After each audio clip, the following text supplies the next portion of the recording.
I used to play violin when I was very young, so I think that strengthened all my fingers, you know, because obviously in the violin you're sliding up and down and you use all four fingers a lot. But normally I would, you know, when I started it would be always, and then I would just put my pinky on somewhere.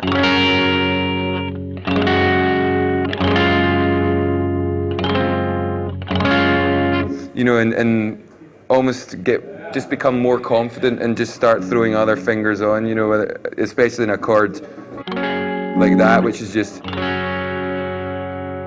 you know, but just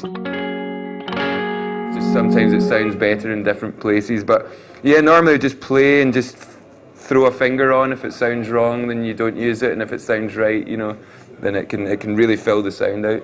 Yeah, trial and error. I think that's very important. You know, when you're learning to play any instrument, you know, it's you can get taught how to play an instrument, but the only way to understand is to really just sit by yourself and play for, you know, a good few hours every day, and you know, and just do something you enjoy. Basically, you should be having fun doing it. You know, and I never sat and learnt scales or anything. I would always just try and write songs, and then I would learn new things and new tricks to do. So songwriting can be as helpful as actually sitting trying to just learn how to play, you know. Every song it's an unamplified Gretsch guitar I've got at home, so I don't have an amplifier in the house because I don't want to wake the neighbours. But so yeah, I write everything on that, so that way I can kind of concentrate on whether the song is actually any good or not. When it's really stripped down, you know, you can tell if it's a good idea or not, because sometimes if you're standing in front of a really loud amplifier, just going like boom, boom, you know, can sound amazing. So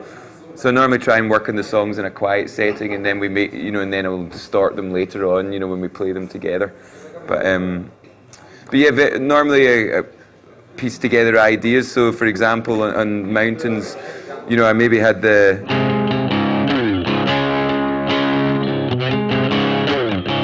you know, that was the first thing that I had for that song, and then the verses just kind of came on a different occasion. You know,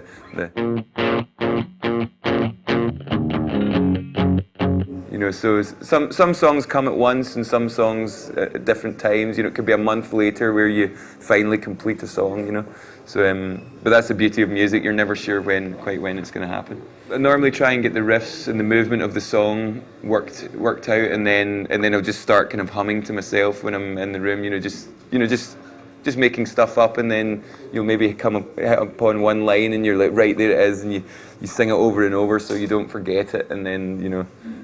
But yeah, guitar's always first. You know, singing is always the kind of second thing to come for me. You know, the songs will sometimes change when we work on them together, you know, because when you're playing it in the band, it's important that everyone's a part of the song. You know, it shouldn't, you know, it's not like, you know, I don't tell the boys you have to play it this way. You know, it's important that the song feels right. And but yeah, I normally don't sing with the boys until like a month after we've played the song. You know, so we get the music and make sure that sounds great, and then I'll start singing and try and judge their reaction. You know, if they like the singing, then it normally means it's a good song, you know. On a couple of the songs, like The Captain, you know, I knew we wanted brass on that. You know, we knew that would work, and it was just a case of doing almost exactly what the guitar does. That Golden Rule as well, we knew we wanted strings and everything, and it was just to kind of strengthen what the guitar is playing.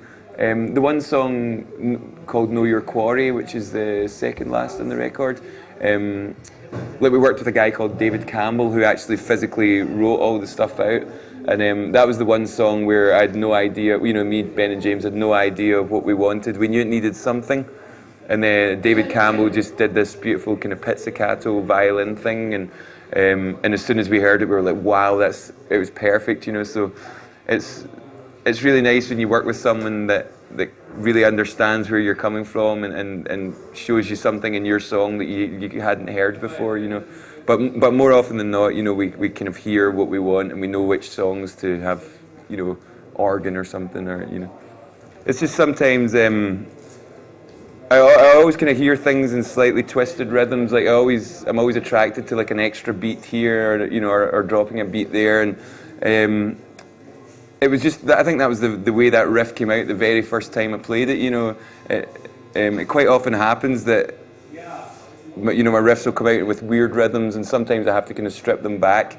But this one, it just felt great once the drums, with the drums going straight through it, it really works. And but yeah, just that's just the way my mind works, I guess. Trying not to play by the rules too much.